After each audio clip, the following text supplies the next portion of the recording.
Lamentations chapter 3.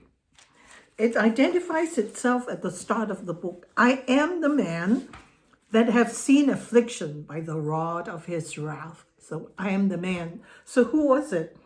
Some tradition has it that it's Jeremiah. There's some clips inside the document that that speaks of Jeremiah's experience of being thrown into cisterns and dungeons. That possibly it's him, but he does not identify himself as the prophet. He's not speaking as the prophet. He's speaking as someone who's not just seen the devastation, but experienced it. He was right in the thick of things. So we have to respect his anonymity. But he speaks here, chapter 1, Lady Zion, Jerusalem, speaks of her pain. And after that, she doesn't speak anymore because she's all spent. So the rest of the few chapters of Lamentations, this man, the poet, we call him, say, I am the man. I've seen it, I've experienced it, and probably come out alive. Possibly this was written at the end of the siege when they were taken out. So we don't know, but it doesn't really matter. So first chapter 3 verse 1, he says, I am the man that has seen the affliction by the rod of his wrath. So always remember that Psalm 23, thy rod and thy staff, they comfort me. See, the rod of the shepherd, it's not a walking stick. It's a very strong wood.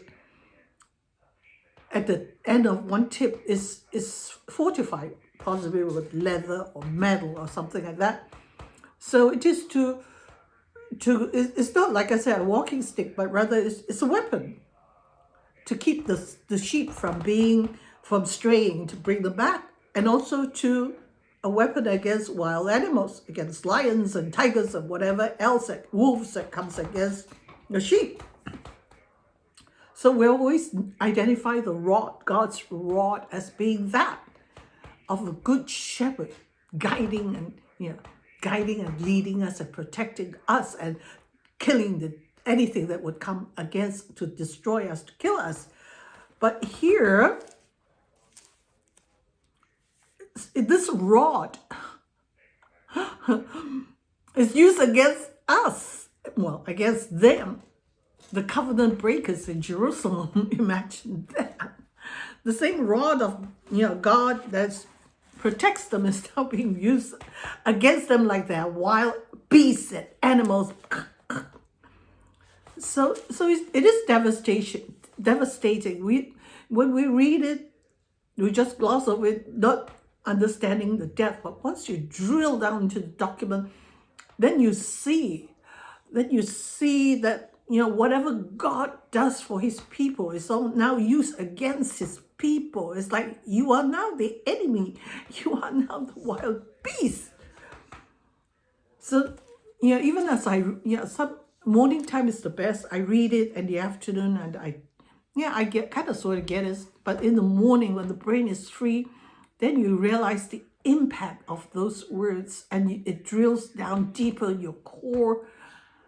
And if, in case you should fail and disobey God, remember that rod instead of protecting you is now being used against you. Imagine that cloud. That cloud we always identify in the desert, the pillar of cloud by day, the pillar of fire by night, protecting, guiding, leading. When the cloud moves, they move. But that same cloud could be over you, barring your prayers and your pleadings to him. It's like there's a covering there that your prayers and yours, he doesn't see. Do you see?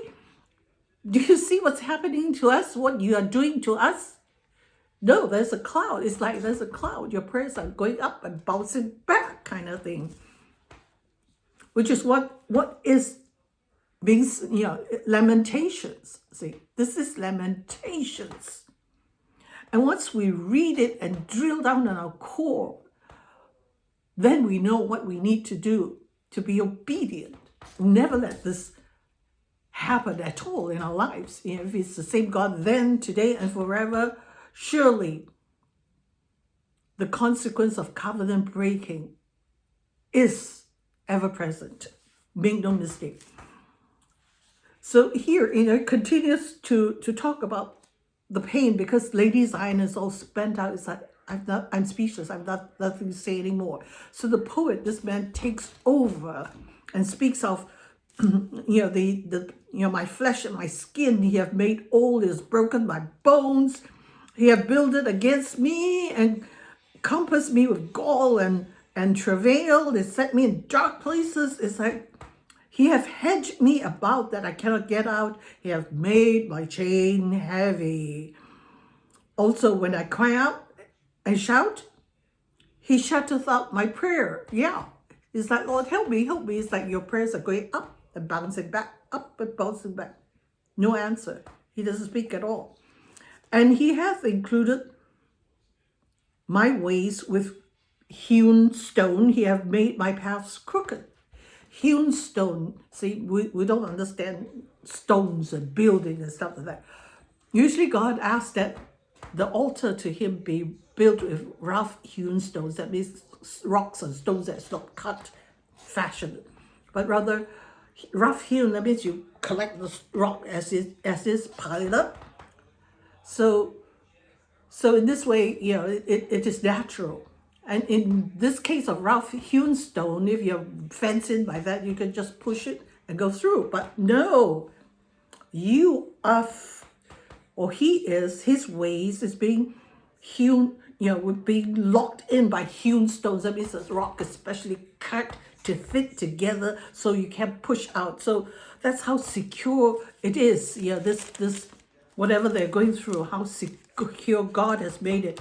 God has made sure that you do not escape, or they do not escape the punishment that is brought upon them. And it goes on and on and on. Verse 16, he hath also broken my teeth with gravel stones. He hath covered me with ashes, gravel stone.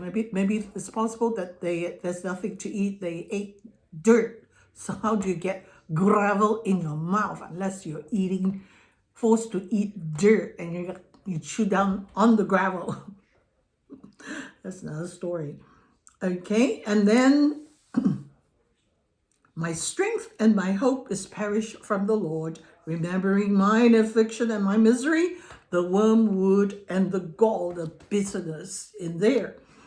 And then it goes to a different section in the middle of chapter 3, where it speaks of the mercies of the Lord. Can you at this moment think of the mercies of the Lord, even as your prayers are not being answered, as your prayers are bounce off down from heaven? But he thinks, he stops for a moment and thinks of the mercies of the Lord, that we are not consumed because of his compassion. They feel not. See, even though he can empty his anger on them, but his compassion, you can never run out of God's compassion. It will always be there. It's like, wow, can I even hope for that? So this part, verses 21, 22, 23, we've heard of this before. In fact, this is the only part of Lamentations that we know. Thomas Chisholm's hymn. Great is thy faithfulness, morning by morning new mercies I see. That's the only part of Lamentations that we're familiar with. Chapter 3, verses 21, 22, 23. 23 says, 21 says, 22, sorry. It is of the Lord's mercies that we are not consumed, because his compassions, they fail not. They're new every morning. Great is thy faithfulness. The Lord is my portion, saith my soul. Therefore will I hope. See? So in the midst of this problem, there's some brilliance, some hope of restoration, though they dare not hope. And the rest of the chapter says, verse 46 is very evident. All my enemies have opened their mouths against me. They say, look at them. Just like our Lord Jesus on the cross, it's, oh my goodness, look at him. Unless he's saved, but he cannot save himself. So if we should ever fail or stop to disobey it, think think, the dishonor to us, the mocking. Make no mistake. Your enemies, the enemies of God, the godless people will mock.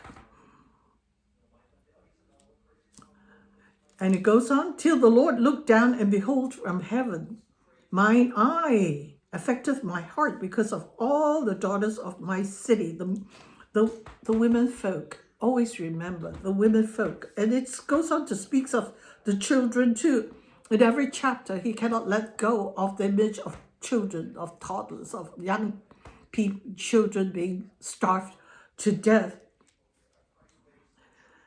And I call upon, and verse 55, that's why we suspect it might be Jeremiah, when he says that they have cut off my life in the dungeon and cast a stone upon me. Waters flow from my head. And then I said, I'm cut off. Say, I call upon thy name, O Lord, out of the dungeon. So it speaks of something that Jeremiah went through. The cistern, he was thrown into a cistern. Even though there was a dry cistern, but there was muck and sewage there. You cannot lie down. If you lie down, you get drowned in that muck and the sewage. It was thrown in the dungeon. So could this be him? Like, again, it doesn't matter who wrote this, but it's written here for our good going forward. And the last few verses, it calls on God to now turn on his enemies. 64. Render unto them a recompense, O Lord, according to the work of their hands. Give them the sorrow of heart, thy curse upon them, and persecute and destroy them in anger from under the heavens of the Lord. So even as he details what they're going through during the siege, he remembers the mercies of the Lord that new every morning. He remembers that there will be a time when God will turn the tables on the enemies of the people and the enemies of God. And verse 42, he says, we have transgressed and have rebelled. Thou hast not pardoned. Thou hast covered with anger and persecuted us. Thou hast slain. Thou hast not pitied. So, there is consequence for covenant breaking, and there is a period, a process. It's not like he hits you and then it goes away, but there is 18 months of siege, which, if that listen, would not ever have happened. So this is to teach us too, and we must not, if we have time to go through Lamentations again and again, just so we remember to be obedient. If we love him, we will be obedient. Choose on my right hand obedience and blessings. On my left hand, disobedience and curses. Curses means the reversal of all those promises and blessings. That same rod is going to be used against you. That cloud that protects and guides you is going to block you and keep you in, so you can move forward, backwards. Prayers are not answered. It goes up, bounce down. Remember, it's like, what an important and useful document Lamentations is.